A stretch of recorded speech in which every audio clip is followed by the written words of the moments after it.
to answer any questions that you might have. Thank you, Tom, and thank you again to our transportation team. That is a nice amount to digest in 15 minutes. Bits of good news. First, I believe I see Commissioner Gongora now on our list. Welcome, Commissioner Gongora. Second, we're back at the virtual dais for 1 hour of comments on what we just heard on transportation and zoning. First up was Commissioner Ariola, and then Commissioner Gongora next. Ricky? Yeah, so a couple things. One, I want to commend staff for doing a really nice job. Our transportation department, I think, did a really nice job envisioning, a repurposed Ocean Drive. I actually share that vision. I've had that vision for a really long time, and I strongly support that direction. Obviously there may be some tweaks to it, but I happen to think that is a really beautiful design. Having street ends where you can have drop-offs, open air, pedestrian.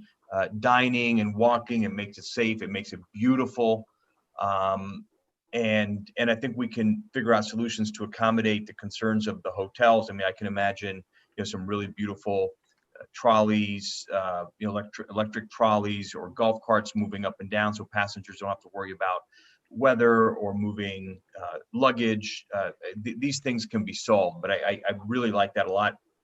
Tom, I like what you proposed in terms of coming up with zoning ideas to help improve the area, including things like potential increases in FAR, in density, height.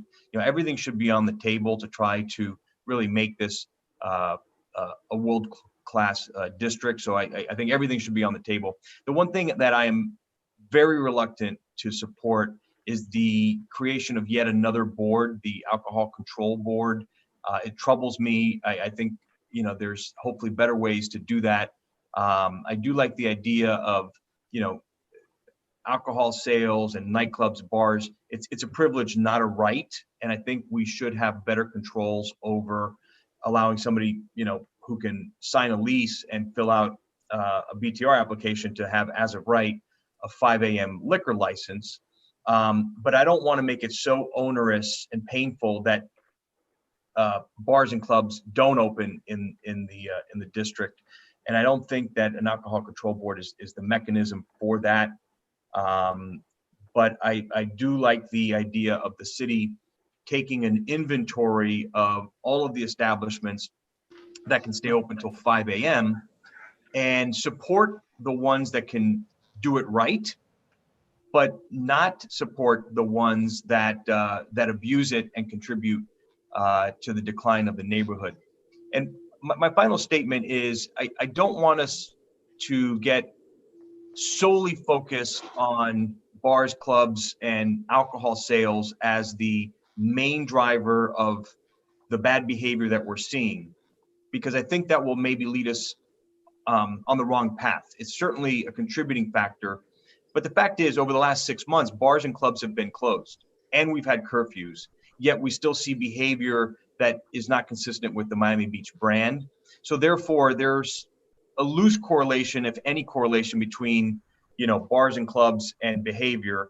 We haven't had bars and clubs open at all for 6 months, and we've had strict curfews, and we've prohibited liquor stores from selling past 8 p.m. Yet we still see behavior that most of us don't want to see. So I don't want us just to simply, hang the bad behavior on bars and clubs and alcohol sales, because I think it's more than that. And I think we need to look at the entire district and focus on better investment, better business establishments, more policing, more modeling of the behavior we want to see, programming, and tackle this also through design, through street design, building design. And I think we'll get there if we look at it with a lot of pieces to this puzzle and not merely just chalk it up to, hey, close the bars and clubs and this problem will go away. That won't be the solution. That's it. Thank you, Chair.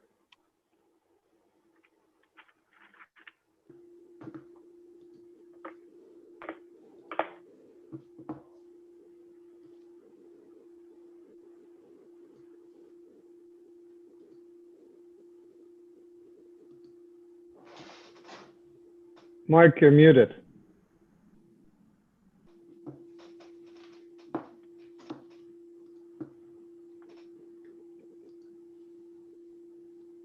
It's frozen. I'm actually the vice chair of land use. Can I call on myself, Commissioner Samulin gets his volume back on? It's frozen.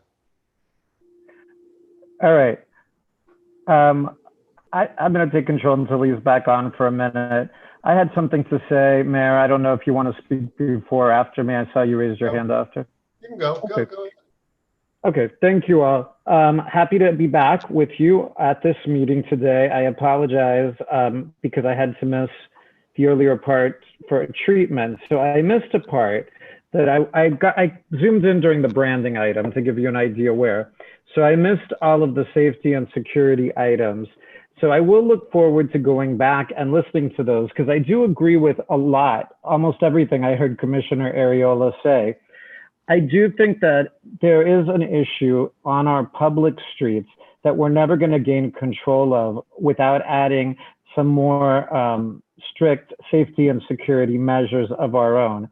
As Commissioner Ariola said, and I was about to say, things have been closed. The standalone bars and clubs have been closed.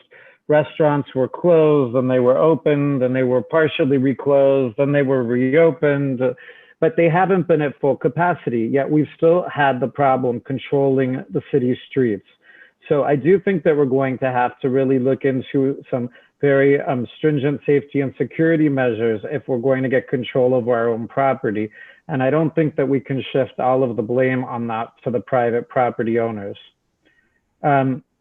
With the items that I did here, the traffic and transportation plan, I think that it looks very exciting. I think this is an important time to reinvent Ocean Drive. We need to keep the wonderful elements that have made Ocean Drive so fabulous for so many years. I mean, we have had an amazing run. We've had wonderful venues. During the 90s and 2000s, it was great. And for whatever reason, there's not as many events right now that are drawing locals back. And we do need to see what we can do to make that better. And we do have some bad operators, but I don't think that all the operators are bad. So we have to find some way to differentiate between those legacy, whatever you want to call them, historic businesses that have been there, and the ones that are the problems that we see coming before the special master all the time and getting complaints from unit owners. So that is a problem. A couple of other points I guess I wanted to make right away. Okay, the zoning, that is a huge element of this, and we kind of skimmed over it in a 15-minute presentation, which is, that's gonna take a lot of time to get through. And I also feel bad because I see 131 attendees are listening to this and have called into this with the expectation that they will be included in the conversation.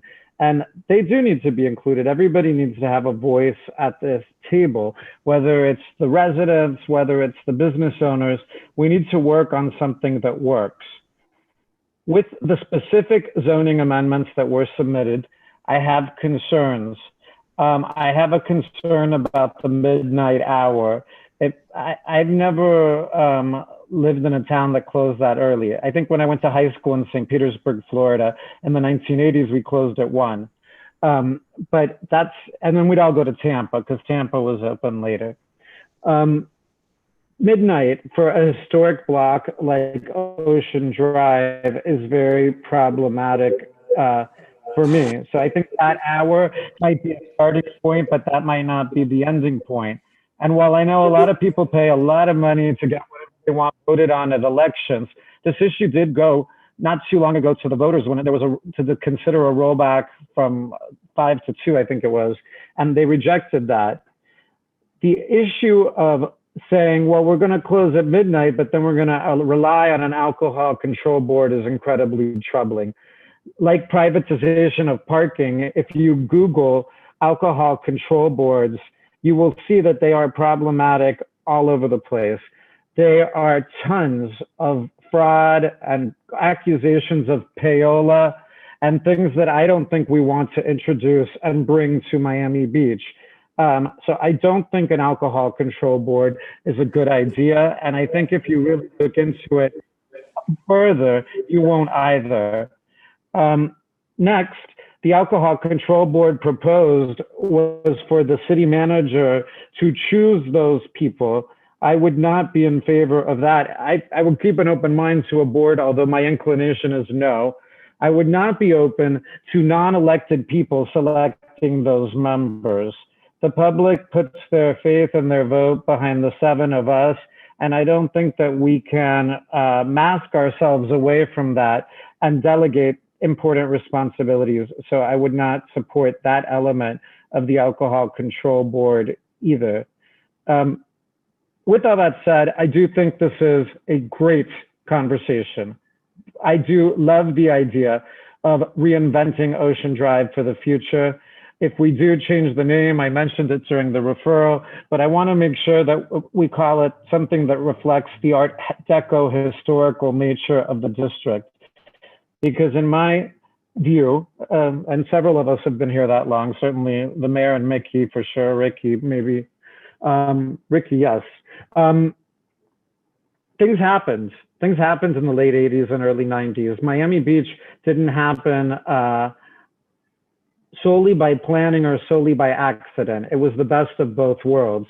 We had the good fortune of Miami Vice putting us on the map. We had Barbara Capitman and the Miami Design Preservation League working to preserve those buildings. We had business owners that had the foresight to open up the Palace and Mangoes and other businesses that attracted a crowd. We were lucky that the fashion industry fell in love with our beaches and the fact that we didn't charge permit fees then. You could just run and shoot Cindy Crawford and Linda Evangelista on the beach for free and stay in our inexpensive hotels. And then they wanted to visit here and party here and be part of this vibrant scene and be at the gyms and the clubs. And it was a magical renaissance for people of my generation that many wish we could get back, but we can't. But we need to figure out what the next step is. And in my view, more policing and security, or a better policing and security plan, is key. Second, yes, changes to the road have to happen. We can't have that parking lane. We can't have 2 lanes of traffic. I had always thought we would leave 1 lane open, but I'm open to whatever people recommend. I've kept a completely open mind about the road, other than I want it to be closed somehow and made beautiful.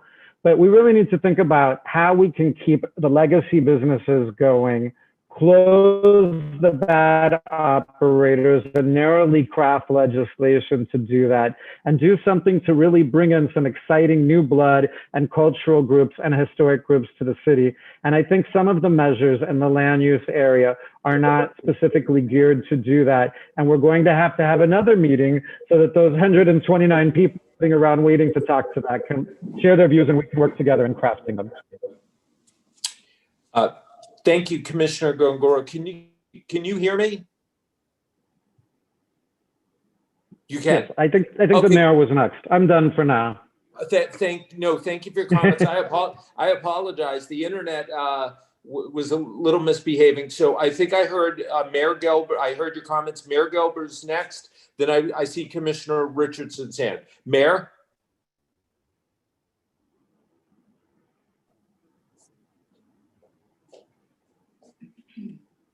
Mayor Gelber? And I don't think that I'm not as good at doing this part of it as I. The last few presentations were really interesting. I've seen the PowerPoints for, and when I saw them in preparation for this meeting, I thought they would really inspire not just debate, but also more importantly, sort of imagination.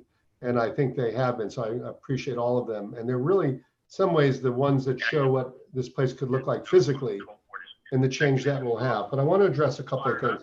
First of all, Commissioner Gore, you're correct that we should have people talking.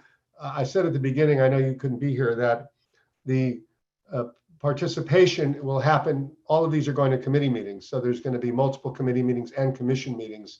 But I think if we had public comment on each one of these ideas, I don't think we'd ever end up seeing, we wouldn't get to the second presentation, frankly.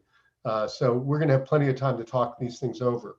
And I expect that I want to talk about the liquor for a second, because I think that's become the hardest flashpoint. And I want to clarify my view because I think it's not exactly what people are saying. I'm not saying stop liquor sales at midnight. I'm saying change the way in which we allow people to open up past midnight. Because right now the problem is when you say when people say, let's get the bad operators, I've heard that since I've been mayor, and I've heard it before I was mayor almost daily from people, and we haven't been able to get rid of the bad operators.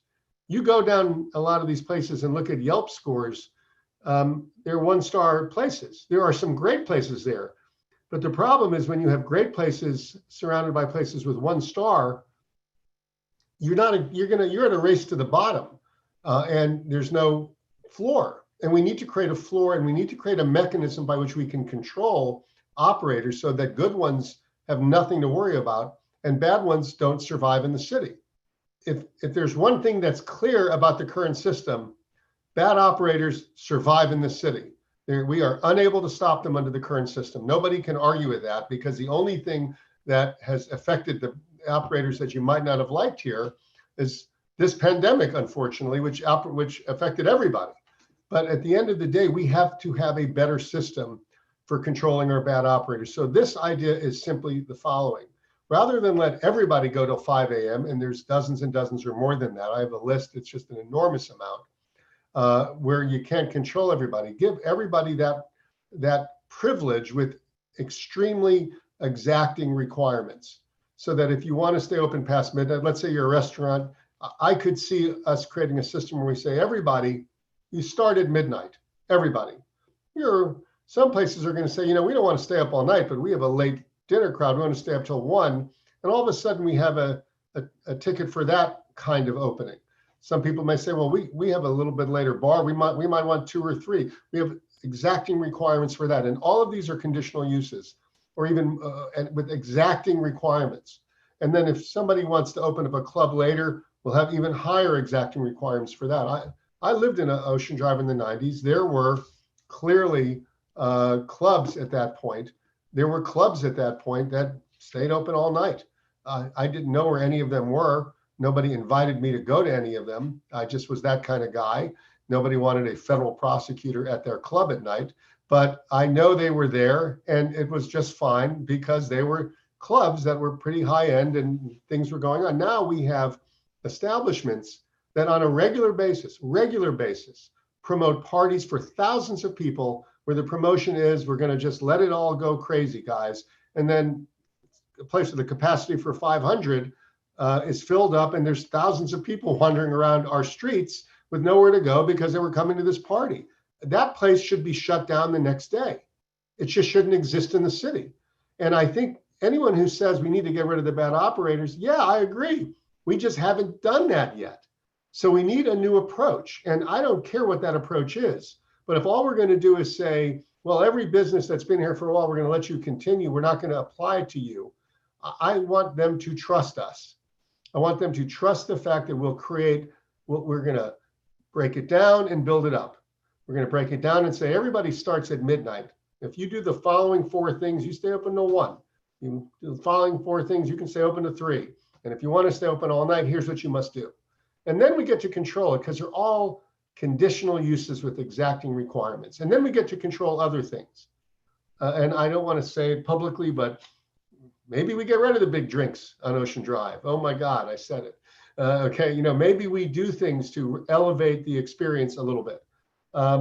Because what's happened is that the entertainment district has lost a cultural side to it and just been a little bit different than that. And honestly, there are some, I go to some of these operators who are amazing, and I wonder how they're doing it when they're near an operator who's not. And some of them talk to me, and I've talked to you and said, the guy next to me just does these things I can't deal with, so I have to do them. That's why hawking happens. That's why menus that are deceitful happen.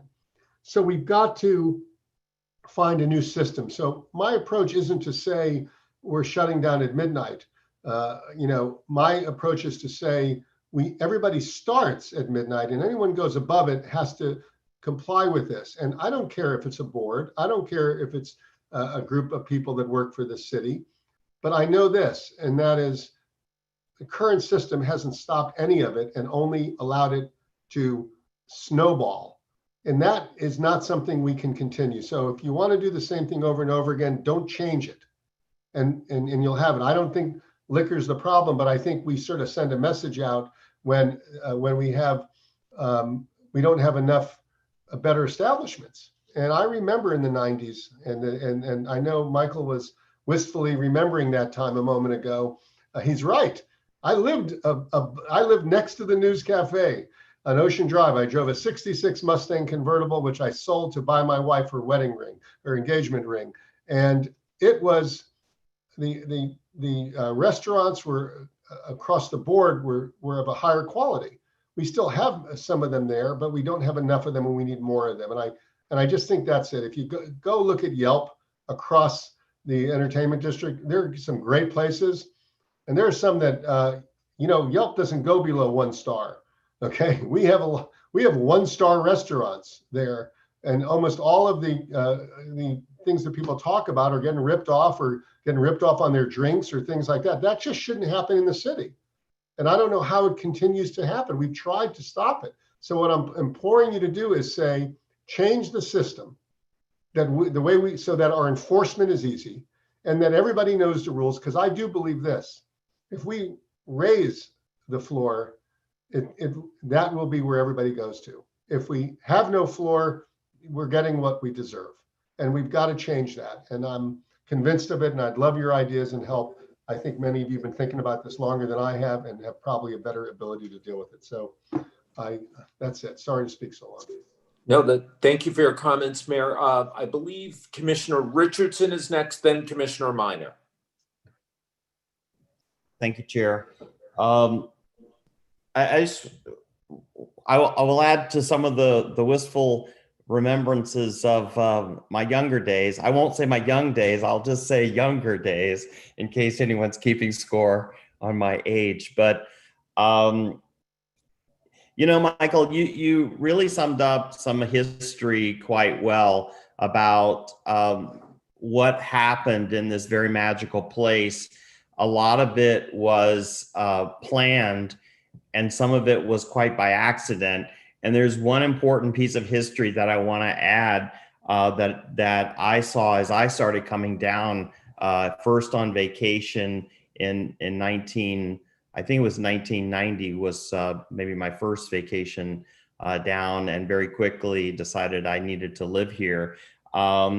Another element that played into this was part of not the plan, but the accident. Is the truth is that HIV infection rate was sky high then, and a lot of people that had in the gay community that were infected found South Beach and realized, because it had not been fully developed and explored and had been ignored for years, realized that it was a very economical place to live.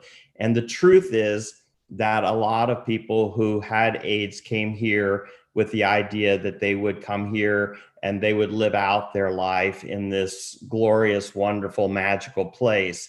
And so I want to say that the truth is the gay community added tremendously to the arts and the culture of the revitalization of South Beach. And it was truly a magical time. And as a younger man, I enjoyed it tremendously. And I'm not embarrassed to say that I frequented some of the clubs on Ocean Drive and the Palace and Twist in my younger days.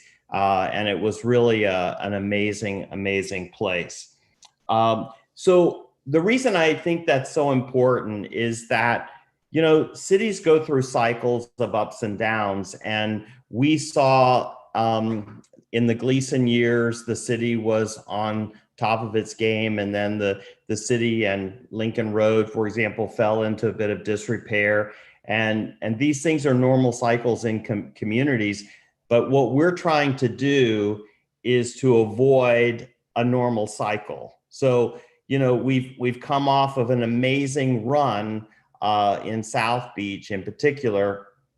And what we're trying to do is to put our collective minds together and figure out how we can continue this amazing run through a revitalization, through a rebirth, through a renewal with some changes. And that's really what we're trying to do, because if we don't, I think we all recognize we have problems. There are issues. Now, what's causing the issues? Part of it is that everybody wants to be in this glorious place that we call paradise.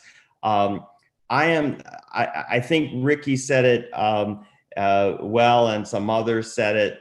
The problem is not focused on the bars and the clubs, because they've all been closed for the last 6 months due to COVID. And we've had all these problems with Ocean Drive and with the entertainment district. So I'm not at all convinced that the problem is with the operators there. There are some bad operators for sure, but the problem is that we've got an amazing place here and people want to come here. And sometimes our visitors come here and they don't understand that they've got to follow the rules. And of course, everybody's welcome, but you're only welcome here if you're willing to follow the rules. So I don't want to just point the finger. And that's one reason why I'm triggered a little bit by the discussion on alcohol sales, is because it points to operators, and I don't think that's really where the problem is. I will say that I was really encouraged by the comments that the chief made today about the increase in staffing. I think that is long overdue. I'm going to be very anxious to see what the numbers look like over the next 3-4 months, because this just started a few days ago. I really wish that we could have started it sooner, but I'm glad that we're here now. And the truth is that we may need even more security. And that's why I raised the earlier conversation about the analysis that's been done, showing first 27 million and then 6 million. I don't think that's a good number. And the reason it's so important to me is because when people talk about we need more security in the area, they see that as an additional cost, but they think that we're already in the red. I happen to believe, and my gut tells me, that we are in the positive by millions and millions and millions of dollars. And I've decided today I'm gonna bring an item in October to talk about this issue, and hopefully we can get it. After I made my comments, a couple of people sent me the last part of the cost study that was done previously that showed about a 6 million in the red. And it clearly says this is an incomplete study. It says we didn't consider this, we didn't consider that, we didn't consider this other thing. We didn't. So I don't want to say it's a flawed study. I want to say it's an incomplete study. And the reason it's so important is because I think we have to make an investment in this area. And I'm tired of people quoting that number like we're in the hole, because I don't think we're in the hole. I think that actually that district generates millions and millions of dollars for the district. So now let me talk a little bit about transportation, if I can. I have not been convinced that closing Ocean Drive to all vehicular transportation is the answer, but my mind is open. I am open-minded, and I think everything's on the table. I remember when I was a state rep, and I had a lot of conversations with the people in Calle Ocho about the way traffic moved through that particular area, because it was their little main street, and they didn't like the way traffic was flowing. So I was glad to hear the presentation by our transportation folks. Thank you, Jose. You guys, both of you did a terrific job on that. I do think or I thought that the reason we were hiring the consultant was to give us advice on this particular area. Maybe Eric, I know we approved that contract yesterday. Does the scope of work include talking an analysis of transportation? Because I thought it did, but I may be wrong. Yes, you are correct. Okay. Remember, this is all just concepts from staff that we're hoping the consultant can build off of. Perfect. or Well, change? I think that we ought to give that to the consultant, but not bind the consultant, in that I really hope the consultant's given an opportunity to start with a fresh piece of paper and a clear mind, and let's come up with the best thing that we can get for Ocean Drive. Clearly, modes of transportation are changing. You know, people are more pedestrian, people are more on bicycles. I do worry significantly about people moving in and out of hotels, those boutique hotels. I worry about people coming out of a restaurant late at night and expecting to be able to get their Uber pickup right there, or a taxi. I think all those should be considered. I'm not an expert in the field, but I hope we give our expert the license to imagine anything and everything that's possible and give us the best recommendation.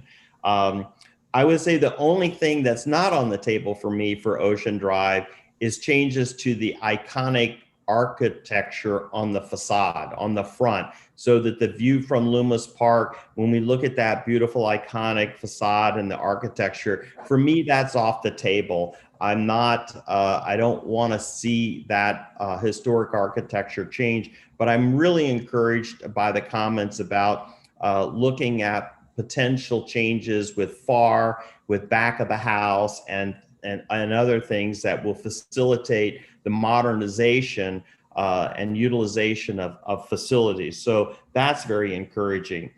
On the transportation, I think that we need to let the consultant do their work, and I really hope that we will take the time to allow that to happen. I don't want to see us rush into making a decision before the consultant's able to give us their input. The alcohol, I think, as you said, Mayor, is probably the most controversial piece of maybe the conversation we've been having. I am very troubled by the nature of an alcohol control board. I want us to continue in short order thinking about other ways that we can address some of the problems that we have, because I don't want to transfer problems that we have now to a new category of a problem by having a 5-person board that may have their own political agenda or some other agenda. And so it bothers me. I don't know any other local areas that have tried this where it's been successful, but I'm open to hearing more. But I think that we need to explore other ways to address the problem, because I don't think this is the solution, or at least I certainly haven't been convinced yet. The other thing is that, you know, I've made it very clear from the conversations that we had in February about alcohol sales that I'm a 5 a.m. kind of guy. I do think it's a privilege to operate in the city and not a right. It's a very complicated issue because so many of our alcohol sales laws are governed by the state of Florida. And so I realize this is a very complicated area, but we have an amazing team of attorneys, and they will guide us through every possible avenue and possibility that we should look at. But I'm not going to be able to support a midnight closing. I want us to continue thinking about how we can manage the problem that we have. But I ran on a platform of being a 5 a.m. kind of person. And maybe it's because back in my younger years, once or twice, I might have stayed out maybe past midnight, once or twice. I don't know. But, you know, let's keep thinking about how we can solve the problem. But creating an alcohol control board is just another level of bureaucracy that I don't think is going to solve our problem. And with that, I will put myself on mute, Mr. Chair, and let you continue with the rest of your meeting. And thank you for allowing me to give the input. I will say that I hope that we could have a public forum. Maybe we need to have something like this where we don't talk, but we just give 125 people that have sat here patiently an opportunity to come in and speak for 3 or 4 minutes each. I know I would certainly attend that sort of forum and just hear from the public very early in the process rather than later. I know we're going to be doing that as part of the committees, but it might be good just to have a public forum. Thank you, Chair. Thank you, Commissioner Richardson. I'm going to acknowledge Commissioner Minor in just a second. I do want to pick up on a couple things real quick. One, anything we can do, next steps to further engage the public would be great. I'm absolutely supportive. So as we talk about next steps, I'm for that. Two, previewing my comments, you stay up later than I do, I think is my takeaway. But thank you, Commissioner Richardson. Commissioner Minor is up next. Thank you, Chair, and thank you, Jose and Tom, for your presentations. I like what I saw. I'm going to focus mostly on Tom's and some of the zoning changes. I agree. I heard pretty much everyone say, but Commissioner Ariola, the mayor, talking about better control and of our streets and our South Beach. We do have good establishments there now, and we certainly want to keep them there. And they have a place in our city, and really they're an important place, but we've lost control, and I don't think anybody disputes that. I think the businesses themselves, the good operators, admit that we've lost control. Our residents know we lost control. Our tourists know we lost control, and we need to take back that control. I mean, when we have a situation where we have numerous businesses that are ripping people off, bait and switches, that we had to get to the point where we have undercover investigators going in to see where it's just, this is not a situation that is sustainable. And I guess the one silver lining is the COVID situation has sort of forced us maybe to speed up something that really would have happened eventually. And to address some of the issues, I think the best way, and I think maybe Commissioner Gongora was talking about this, about the public safety, and certainly, but really, Commissioner Ariola mentioned after I'd given my little presentation on the activations and the family-friendly activations, Commissioner Ariola mentioned the Times Square analogy, which was funny because I was actually thinking of that. I think it's a perfect analogy because you took a situation of an area that was, and I lived in New York at the time, and it was a seedy, crime-ridden area, and literally within a short period of time, with the activation, the investment, that Disney was the first to come in, and it just flowed from there, the programming that they were able to do. And it's just an incredible, really busy area, very safe, public safety, high police presence. And that's something we really need to fill the void, because in the absence of something's going to fill it in. So we need to create what we want it to be. And that's the programming, the activation, the arts and culture, the family-friendly activations. And that will, and the high-end nature of that will create people coming in, and the public safety, and along with the police and the police visibility that Chief Clements presented, will all work together. Just wanted to address I guess there's a lot of comments about the Alcohol Beverage and Operations Board, and I guess I look at it as, and this is something where a lot of ideas are thrown out, and we're trying to see what the commission wants to do and what sticks. And really, I think what comes out of this is we need to have some level of control, which we don't now, because right now we have some bad operators and we just can't do anything about it. And whatever mechanism we come up with, we have to be able to control it. And certainly we don't want any boards that could be politicized and take that out of it. But we just need to have that level of ability where the city is in more control than we are right now. I like what I heard about that Tom presented about the incentives. And that's one of the things that I spoke to Tom and Eric Carpenter, as I'm sure we all did. And that's one of the things that I heard that was really, really interesting, was that we want to incentivize high caliber hotels. Because right now, the economic drivers down in South Beach in certain areas are the restaurants and bars, and the hotels are kind of there. And really what we want to have is the high caliber hotels and the restaurants and bars that associate with those, which would probably if they're high caliber hotels, are going to be high caliber restaurants and bars. So I think any incentives we can offer and zoning changes that we can do to get there, I am going to be, I don't want to say any, but likely I would be very supportive of that.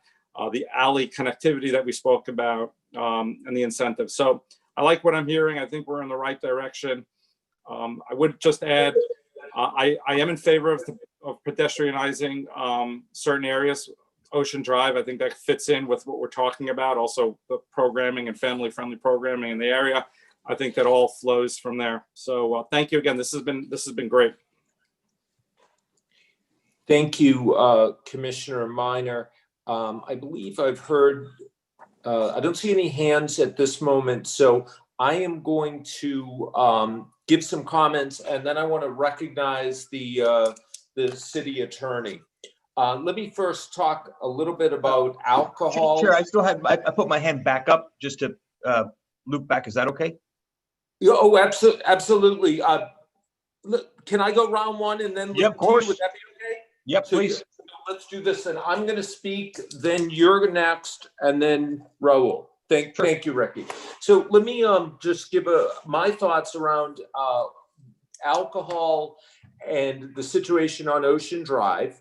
And then I want to comment specifically on this idea of pedestrians and the transportation side. First, my most important comments, and I think they align very closely with some of the things that Mayor Gelber said and what Commissioner Minor just said. We need to get control. I believe that is got to be the governing principle. We do not have the degree of control that we need. I think we have a major problem on our hands. I believe that we're in an inflection point. I absolutely appreciate all of the sort of history of how we got here. I completely understand the role that nightlife played, and that's wonderful. But I think, like a lot of things, the COVID pandemic has accelerated trends, and we're at a real inflection point. We put a lot of resources, time, and attention to Ocean Drive. I don't know what the magic number is, but I know we're throwing a lot at it. And yes, it does generate economic benefits as well, but we are putting a lot there. What do we need to do? I do think that a lot of the things that Chief Clements put today are an important part of the equation. Enforcement, resources, bicycles, technology, all that's good. But I don't think we completely can police our way out of the problem. So I believe that we have gotten an environment where people believe anything goes. And I think the alcohol hours and the focus on nightlife, parties all night has contributed to that problem. And the risk is not getting control of that problem. So my position is that we do need to roll back alcohol hours. I think that has got to be part of the equation. I'm not sure if midnight's the magic hour. I don't know that that's necessarily the magic point, but I do believe rolling back alcohol hours sends a message to the type of environment we're trying to create. The other thing I would say, I share some of the skepticism around an alcohol control board. I understand what we're trying to do. Right now, I would say I share that skepticism that may not be the mechanism that we need. I also want to highlight one other point about alcohol hours. I think what we've seen in our city is we're a bit of a balloon. You know, if you push in one area, it shows up in another area. So I want us to be very careful about changes in alcohol hours in one district and what impact it has on another. You know, to be real specific, if we reduce hours in the entertainment district, our new arts and culture district, does that whole environment move to someplace like Alton Road? And I'm going to make a comment that I think we need to look for some sort of consistency. And I believe at this moment that getting control of the situation is a priority before we nuance how you get to later hours, et cetera. I frankly think having a set time at this moment till we show we can get full control of the problem is the way to go. I like a lot of the things I heard around zoning. That probably warrants a fuller discussion. With that said, let me say a couple words on the transportation. I think the answer, I think was an excellent presentation. And I think the answer is in our transportation strategy. Put pedestrians first. I like where we're going. I think we got it right. Cars, in my mind, are part of the problem. Cars and the parking and the traffic, the noise, the cars going back and forth, they're not helping our cause. We've tested that. We've seen what's happened during this pandemic. I like very much the models that we're saying. A couple things I would add to this. I think we see some of the pilots we've done being positively recognized. I think we need to, as Commissioner Ariola was the first to put it forward, look at our alleys. You know, if people are going to walk, maybe we could make some of them more attractive. I think that needs to be there. I'll just put one other point, not to get us down the resiliency hole, but if you move cars off, that's a good opportunity for permeable pavement, water quality helping our bay. So I think that should be part of the mix. My final comment on the pedestrian is I think we need to have connectivity. We have lots of great assets. We've got Flamingo Park, Lincoln Road, Espanola Way, but they all seem disparate. And there's not sort of an integrated path where folks get to enjoy what's there. I'm all for having our consultant look at what we're doing, but today I'm very clear, pedestrian first. I don't support the cars on Ocean Drive. And while we can get additional input, I think our transportation master plan that puts pedestrians and cyclists first has got to be the guiding principle. So those are my comments at this time. Let me recognize Commissioner Ariola. Thank you, Chair. This is a great discussion. So I'm going to try to organize my thoughts here. I said a lot about what I thought were really good ideas in terms of, looking at pedestrianizing Ocean Drive, looking at land use zoning tools to, create some incentives for investment. I think those are all on the right track. But I think, trying to say, a midnight cutoff and, blaming all our problems on alcohol, it just leads us down the wrong path. It is one portion of the way we're going to solve this, but it's, an equal portion to transportation, urban design, programming, attracting incentives. And I just think that some of us maybe overemphasize that as the problem. And I just think that the last 6 months, if anything, have proven that bars and club is not the predominant problem in the MXE district, because for 6 months they have not been open, and yet the behavior continues. I think that counterintuitive to it, the way I think some people are thinking about this, is go the opposite approach. Attract that kind of investment. Live music venues, live entertainment venues, best in class bars and nightclubs. Actually bring it, in other words, bring the best of that to the MXE district. That might be the path forward. If you look just across the bay, what has happened, right? I hate to say it, but Miami Beach isn't cool anymore, right? The best restaurants, the best bars, clubs have been opening in Wynwood, Little Havana, Design District, Midtown, Brickell, downtown, just to name a few. They've gone the opposite direction of what is being proposed. They're saying, yes, we're open. We want this kind of activation, and they've been flourishing. What we've gotten is the opposite. We've gotten the bottom feeders, the worst operators, the worst nightclub owners, the worst restaurants coming to Miami Beach. What we need to do is try to embrace and incentivize the people who want to make those kinds of investment. Commissioner Richardson, when you were state legislator, I know that Little Havana was part of your district. And, I think we're all old enough to remember what Little Havana was 20, 30 years ago, or even 10 years ago. I mean, it was a rundown, working class neighborhood that had a lot of crime and issues. And what helped program their way out of it were best in class nightclubs and live entertainment. And same can be said for the design district in Wynwood. So they embraced what we're trying to run away from. So I don't want us to foreclose real opportunities to help us get out of this. Imagine what Ocean Drive would be without the Palace, right? That live entertainment that we often make a boogeyman is actually what makes Ocean Drive great. It makes it safe because it brings people there that are eyes on the street. And that's never been a problem for us, right? So I think in the race to blame things on, the low-hanging fruit, we end up blinding ourselves to solutions. And again, investment is, I think, one of the major ways out of this. I think back to when I was much younger, and Mayor Gelber, being much older than I am, definitely remembers this.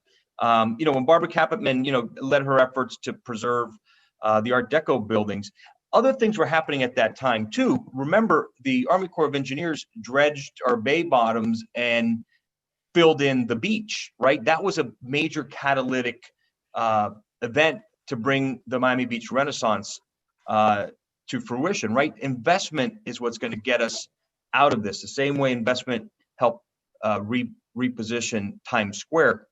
It's going to be a concerted effort.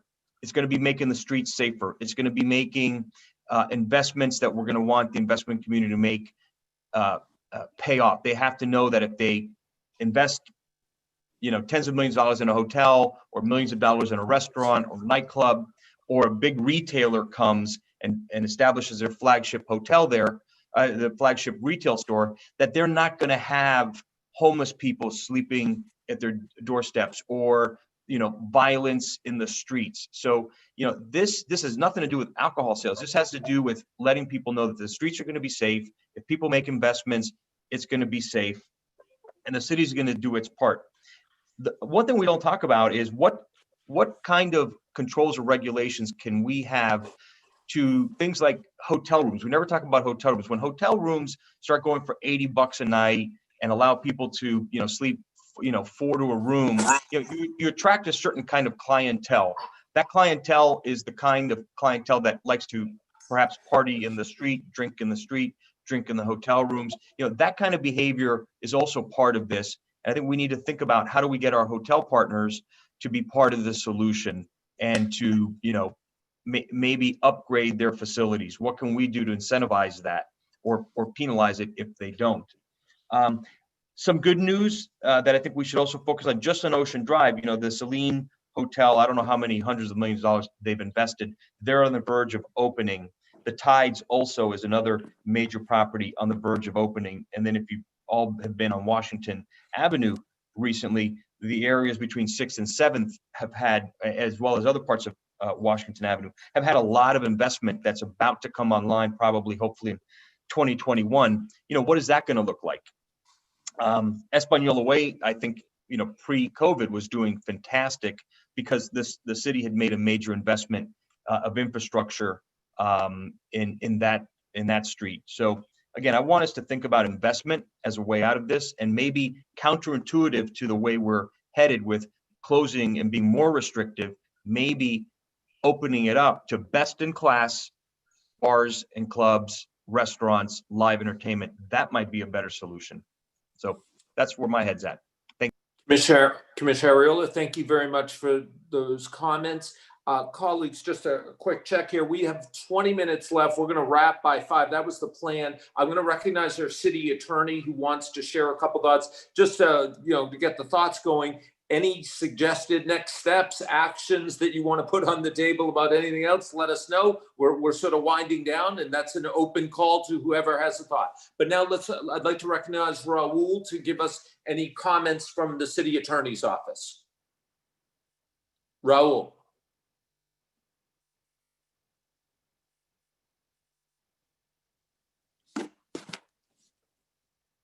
Raul, you with us?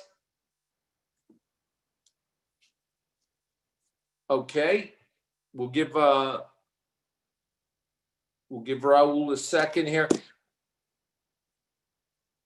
Okay, while Raul's coming, because we do want to hear from him, we've got a few minutes. Does anyone have any specific next steps? Anything either from the city administration, our sponsor, the mayor waived? So I'll consider that a hand up. So Mayor Gelber, your thoughts? Can you hear me, Commissioner? Oh, Oh, no. let Raul go. Okay, Raul and then the mayor, please. Go ahead, Raul. I'm so sorry. I'm so sorry, Commissioner. Again, I'll keep my comments brief. Thank you all for participating in this workshop, by the way, at least for me and for Nick as well. It's been very enlightening. And I know you're reacting to a lot of things initially, and a lot is being thrown at you. So I look forward to the discussions in the coming weeks.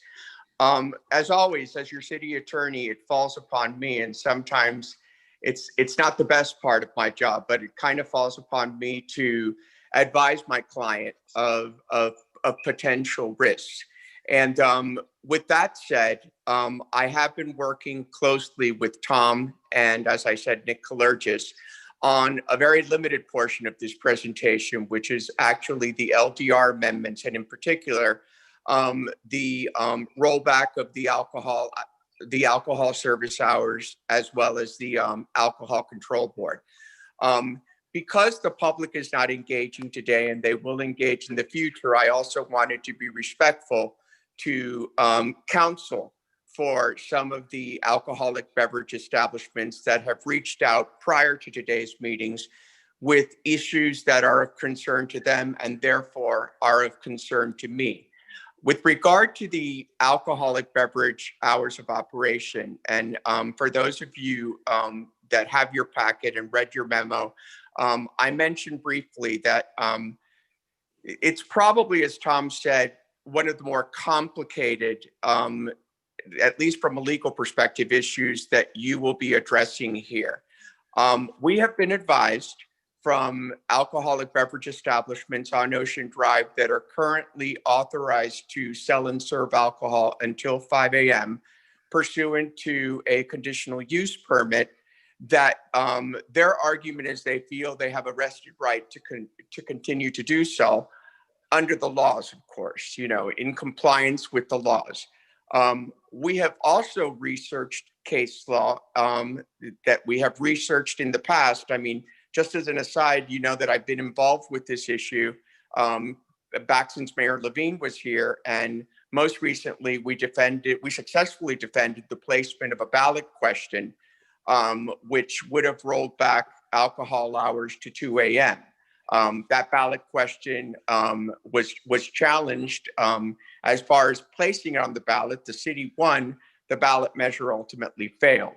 But we have argued in the past that municipalities under state law have vast discretion to regulate the hours and service of alcoholic beverages under state law. The issue here becomes a little bit more complex because ultimately, if it is the policy of the city commission to consider some type of rollback for the district, I suspect, and we have been put on notice, that there will probably be a legal challenge from some of the current alcoholic beverage establishments within the district. And that challenge will be based on whether, for example, a CUP entitles them to some sort of vested right versus the government's discretion under state law. In full transparency, I not only addressed this issue in my memo, but I also included a letter from my friend, Counsel Alex Tachmas, who is representing some of these property owners with their legal position.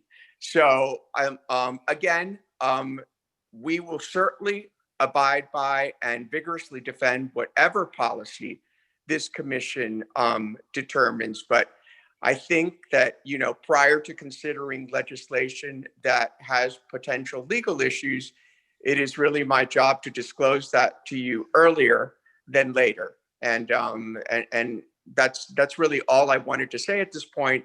And I also really wanted to say that in respect to the members of the public that have tuned in today, who will eventually be speaking, and in particular to Mr. Tatchmas, who has disclosed his position ahead of time. I just wanted to convey that to the commission and hope that that will assist you in ultimately making your determination and giving us policy in this specific matter. Thank you, Mr. Chairman.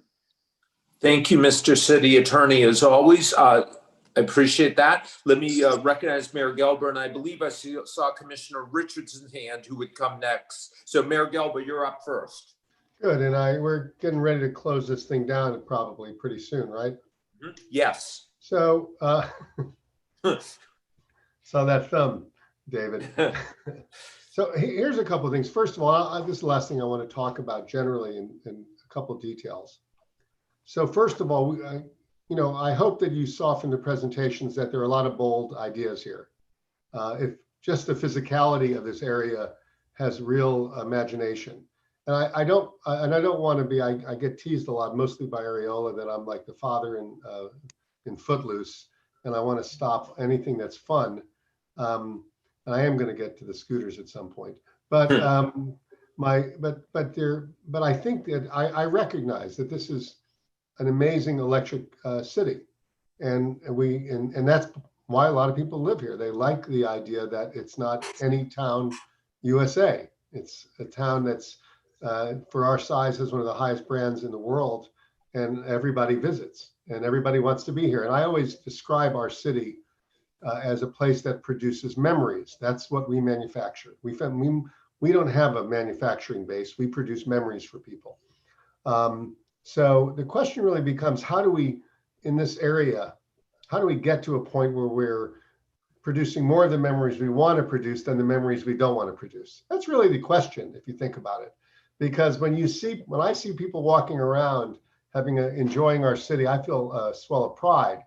And when I see them feel like, when I hear a story about somebody getting ripped off or mugged or something like that, I feel devastated. And especially because I have such pride in the place. So if you think of all the things you've been thrown out here, there are carrots and sticks. They're carrots and sticks.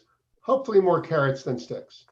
Hopefully you see that some of these zoning ideas are to inspire a certain amount of investment, to send a message into the community that if you want to work on a hotel, make it a more operational, higher end place, we're going to work with you on that. And I think, we've talked to the beach concessionaires about trying to provide some service to the Ocean Drive Hotel so that they can have a presence on the beach. But all those things will create some level of experience. But here's the thing about our city, which is the challenge. When they built up Ocean Drive, and I lived there in the 90s when David was cavorting and Gongora and Richardson were out there cavorting, and Miner was obviously asleep. And Mark had been sleeping for hours before even apparently Miner went to bed. But the point I'm making is, though, that when Ocean Drive and the entertainment district built up into what it went from zero to something pretty fantastic. And the problem is that, and by the way, I talked to one of the guys who really was the primary developer, one of the three primary developers, and he said it was a task. He said, but moving it from 0 to 100 is easier than taking it from 100 and moving it to a different 100. And what he meant by that is the business models in there are pretty cemented in at some point. And it is a business model that works for some and not others. And I think we have to recognize that as much as we want to inspire investment and change the topography and change the physicality and throw the art in there and create some mixed use concepts and some imagination concepts, we still need some sticks. And when I talk about, I shouldn't just talk about alcohol, I should talk about cafe tables, because we now know something. We learned something in the last couple of years. That is, when we tie a code of conduct to cafe tables and you take away cafe tables, you really hurt somebody. And I think if you don't think about the liquor or the cafe tables as limiting somebody and their ability to serve or stay out late. Think of it as a governor on on how they're going to conduct themselves. If we wanted to, and the whole idea is, I don't care if it's a liquor control board. I think that we don't need that. We don't need a board. But what we do need to say to everybody is, if you want our tables and you want the privilege to stay up late, then as a place, you have to do the following things. Because when you don't do the following things, those things are going to be pulled from you. Because nobody can disagree with the fact that we have been unable to raise the floor of services that are provided. We have not been able to raise the floor. We've had providers, and you know who they are, who refuse to go that low, who just refuse to do it. And you know who they are. They're the Betsy and places like that, and some of the newer places. And I don't want to start naming them all, but you know who they are. The Estefans. They are keeping a level of service, notwithstanding what is going on. We have to be able to control it. Now, by the way, I'm not in this business, but I have a theory and a hope. I believe that if we take the liquor, if we say to all of the places, you can use our tables and you can stay up late, but here is the rules you must comply with, and it's a conditional use. Tables are always at sufferance, and staying out late should always be. Serving alcohol late should always be a conditional use. And that's what all I'm saying is, just make it a conditional use with very, very strict requirements. And then what you're saying to everybody is, this is the new floor. You want to come here and do business, this is the floor. And you don't have to worry about the next guy hawking, because the moment he hawks, he's not serving liquor anymore past midnight, and he doesn't have cafe tables. So he has to make a decision. The reason why we're putting I want the fines to go to not just the operators, but the owners, is that all of a sudden everybody's in the same game with us. And we've got to change, we've got to raise the floor of this place and elevate it so it projects out into the investment community. This is what you could come to. Since we've announced this, I've gotten calls from people who said, why you want to stop me from serving late? And I say, well, you can serve late, you just have to do it. You just have to have certain components to the place, whether it's police, whether it's don't have promoted parties without giving warning and doing the things that we expect any event to do. There's a whole list of things we could do, which, by the way, some very good places will say, I love those things. I'll do them. I'll happily do them. I'll stay out late and we'll have a late night place, but it'll have all these things. I don't have to worry about the place next to me having drug dealers outside of it, because I know if they do, they're not served late and they don't have cafe tables. We have to use carrots to elevate the entire plateau and the entire horizon. So that's really what I want to do. And I need you guys and Mickey, okay, to really buy into this, because I think we can all agree we haven't stopped it yet. I think we can agree that hasn't happened. So we can't just continually do the same thing and hope that we're going to attract some places like Wynwood has, because all we're going to have are the same thing, just with a nicer, just a nicer drive with some artwork on it. We won't change anything. We have to let the investment community know, you can have a club, but it's got to do this. You can have a restaurant, but it's got to do this. And we can create standards that really elevate the place. And I assure you of this. I love going to Wynwood. There's no water or breeze there. Okay. I really like going to Brickell, but man, when it rains, it's like a lake on Brickell. Sorry, Mayor Suarez. Okay. I mean, there are we're Miami Beach. We have, and that strip and that area from Collins to Washington and Ocean is unlike anything in the world. People are going to come here. All we've got to do is tell them what we expect. And I'm convinced it'll work. So I'm not negative about any of this. I want great operators. I think, in fact, most of our operators are great. I just think that when you have to pay a high rent and the guy next to you is serving huge drinks and dragging people into his restaurant and showing them food covered in plastic, that maybe you got to do the same thing too. Otherwise, you're losing business. Well, we stop that. We stop it. And we let that area know we're going to stop it. And I guarantee what will happen is restaurants that go by not on how good their hawkers are, but how good their food is, will be what we have as the fare. And we won't have to worry about people competing with operators who are really not doing our community a whole lot of good. So it's really not about the liquor as although I do think there are things that happen late at night that are bad. It's more about controlling this purview. And if those of you that are worried that the younger versions of yourself won't have a place to go, they will, because they'll just have a place that is operating a little bit better than a lot of the places now, and it'll be fine. And that's what we need to do. So I wanted to clear that up, but I appreciate all the time, Vice Mayor Samuel, and I appreciate your leadership in this, but all of you, these aren't necessarily, they're not even, my ideas. They're everybody's ideas. They're the staff's ideas. So we've got to jump on this. Let's create an action plan, and let's quickly move this around, because it's very hard to hire a branding company and an advertising company. They haven't done anything to let them know who you are now and how you're reimagining yourself. We need to do this. We're going to be stuck in a little bit in COVID blues for a little bit.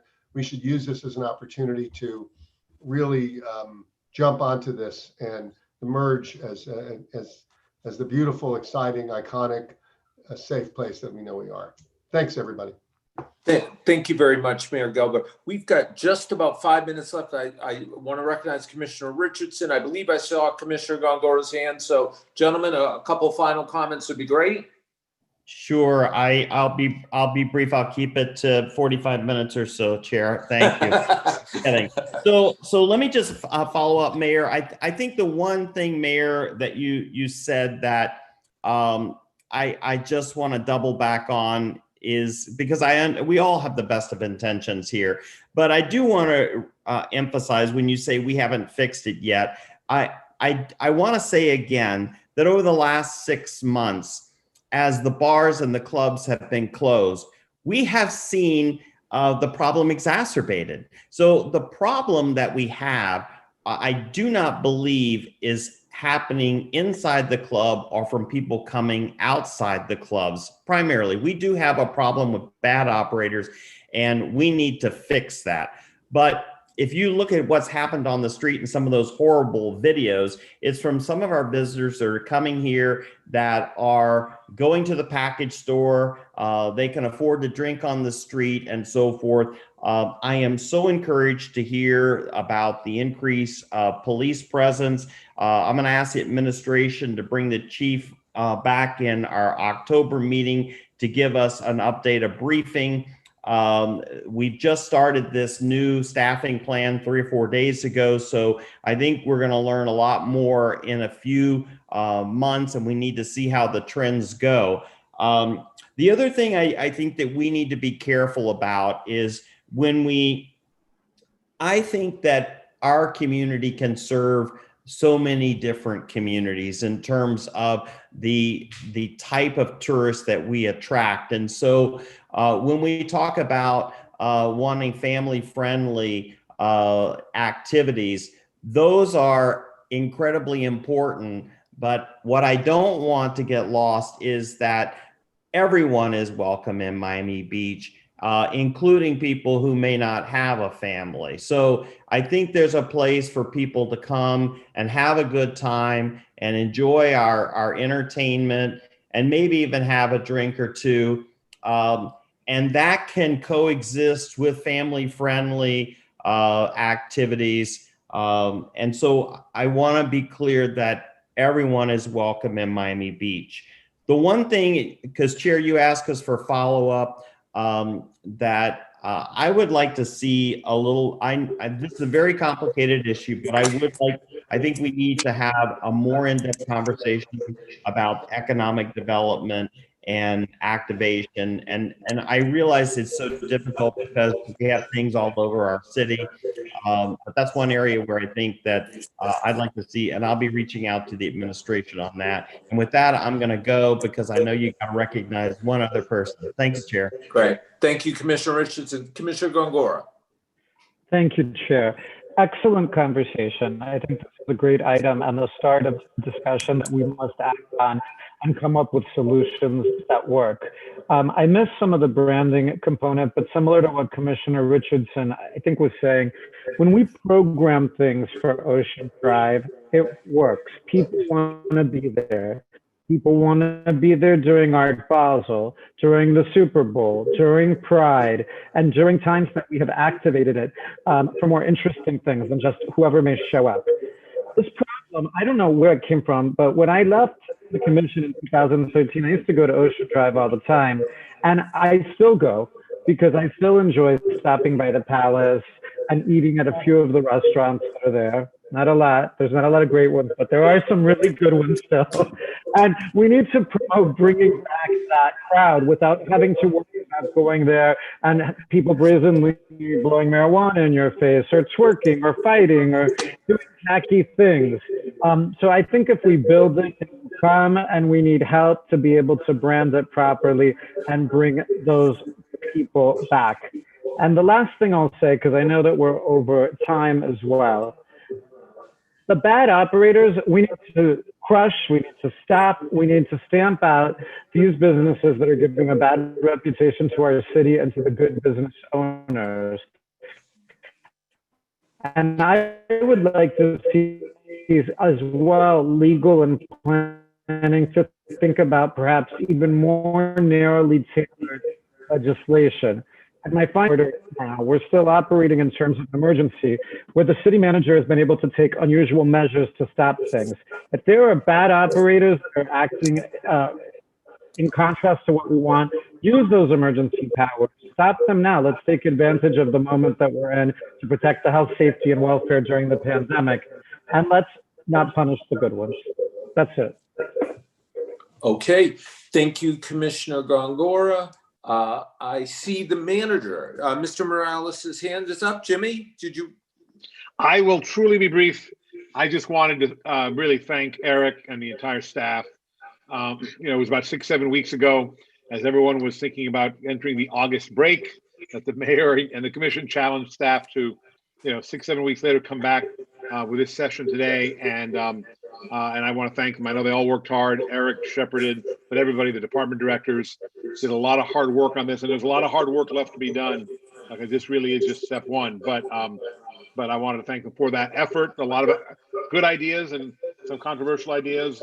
This is sort of a matrix of ideas, and some of them may go nowhere, some may go a long way, and there's others we haven't even thought of. And we do look forward to hearing from the 100+ people who are on the phone and many others with their input. We've also been communicating with the Lincoln Road bid, the ODA, and a lot of other organizations to get their input during this process, and a lot of the other stakeholders. So this is the beginning of a process, but I think it was, I'm proud of my team today. It was a good beginning to this process.